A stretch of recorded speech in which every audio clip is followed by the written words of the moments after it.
Mga kaganapan sa birthday party ni Carla, Jomar napatalon sa saya. Yan po ang ating topic ngayon guys, pero bago tayo magpatuloy shoutout po muna sa inyong lahat, maraming salamat din po sa walang sawa niyong pagtangkilik sa aking munting channel. At sa patuloy niyo po na pagsuporta kila Kuya Val Santos Matubang kay Kalingap Rab. At sa lahat ng mga Kalingap partners, so ito po ang mga kaganapan sa birthday party ni Carla.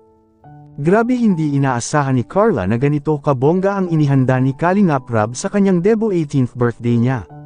Sobrang saya niya po talaga at marami din ang nagpadala ng mga regalo.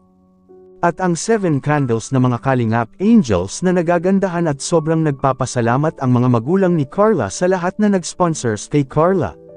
Lalo na kila Kuya Val at kay Kalingap Rab, at wow, grabe Kuya Jom, sobrang saya ha. At may pasabog pa ito dahil may regalo ito kay Carla na promise ring at promise necklace. Pero nakapagtataka lang noong sabihin ni Kuya Joms na pwede na niya isuot ito. Pero tumanggi si Carla at humingi ng paumanhin kay Kuya Joms na hindi pa nita ito pwede isuot sa ngayon. Wow ha, Kuya Joms, ikaw na, bigatin ka talaga pagdating kay Carla. At tuwang-tuwa pa siya noong sinagot ni Carla yung tanong niya na pwede na ba magpaligaw si Carla dahil nasa tamang edad na ito.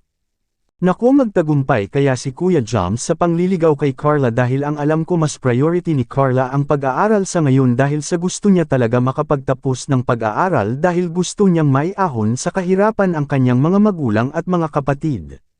Sa bagay, kung mahal mo talaga Kuya Joms si Carla, willing kang maghintay Kuya Joms, diba? Oh wow, abangan po natin ang gagawing pangliligaw ni Kuya Joms kay Carla. Lalo tayong kikiligin talaga nito guys, kaya huwag nating palampasin ang bawat upload ni Kalingap Rab.